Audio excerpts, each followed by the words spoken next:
Another excursion is to take the bus from the central bus station on Hong Kong Island, through the inland parts of the city and over the hills to the south side of the island, where there are beaches and resorts which have a slightly French Mediterranean look about them.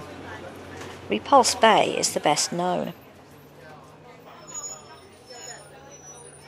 You can carry on to the town of Stanley, where there is a famous market selling traditional wood items, including furniture, the inevitable trinkets and more fun items, bags, and lots of clothing, both Oriental and Western, for men and women.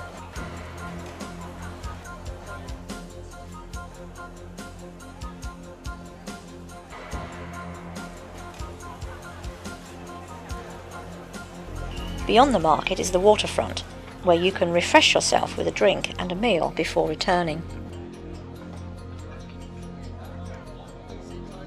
Also on the south of Hong Kong Island is Aberdeen, both dormitory town and busy port, which is the home of the floating restaurants. Wait at one of the designated piers for the restaurant's own ferry to take you out, in itself a fascinating journey through the harbour.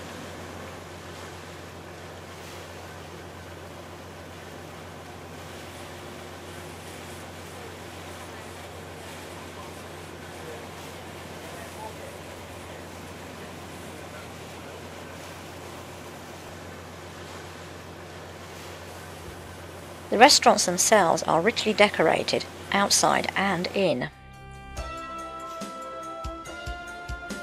We went early as we hadn't booked, and later on they get very full with organised tours.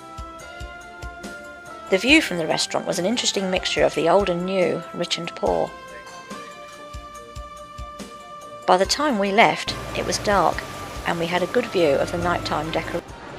There are many footbridges over the traffic-laden roads, and also an amazing escalator system that takes you up into the residential section of Hong Kong at the foot of Victoria Peak. From the end of the escalator, you can walk up Victoria Peak if you have the stamina, or go across to the lower station and take the funicular railway to the peak. At the top there is a shopping mall, and a footpath runs all the way around the peak, affording marvellous views of the city below.